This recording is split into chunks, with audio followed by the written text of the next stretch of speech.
We, like all utility industries, recognise there is a skills shortage, and there are a lot of people who are retiring from the business. Over the last 5 years, we've had a great deal of very experienced people leave the industry, and going forwards, the next 5 years and the 5 years after that, we do stand to lose quite a lot of again very skilled people. I mean, it seems that there were big groups of people trained back probably in the late 1970s and early 80s, and then that eased off quite dramatically. So now we're facing this sort of this hole really of there being a shortage.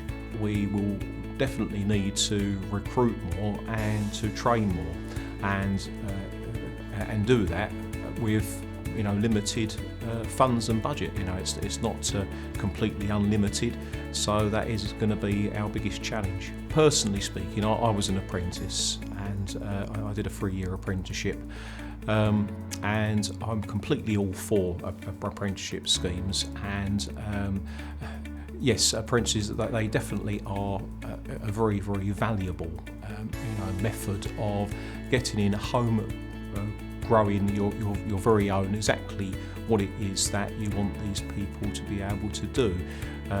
It takes time, so if it is, as an example, 3 years that you have somebody as an apprentice, they can, right from a very early age, they can see all what is necessary within that business. You cannot just find people hanging on a peg and employ them into an industry which needs time served to understand what needs to be done.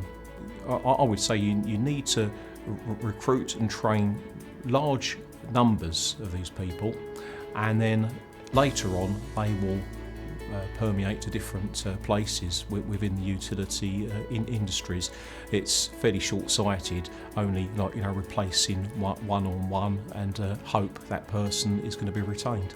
There's a lot of scaremongering about the lights and the power's all going to go off in the media, through this big skills shortage.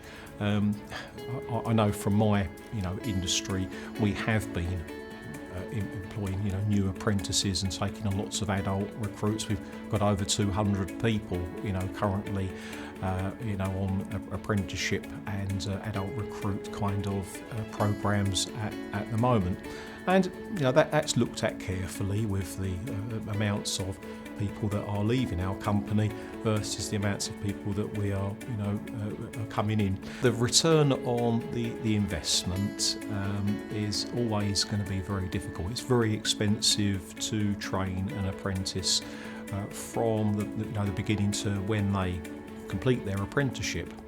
But if you have somebody that's worked in an industry for 40 years plus, and they have all that skills and knowledge and experience, and they're walking out of the door, then, as I've said before, you cannot just replace that. There's no way of getting a replacement for that person without time served. So although it is expensive, there isn't really any other way of moulding somebody to completely what it is that you require.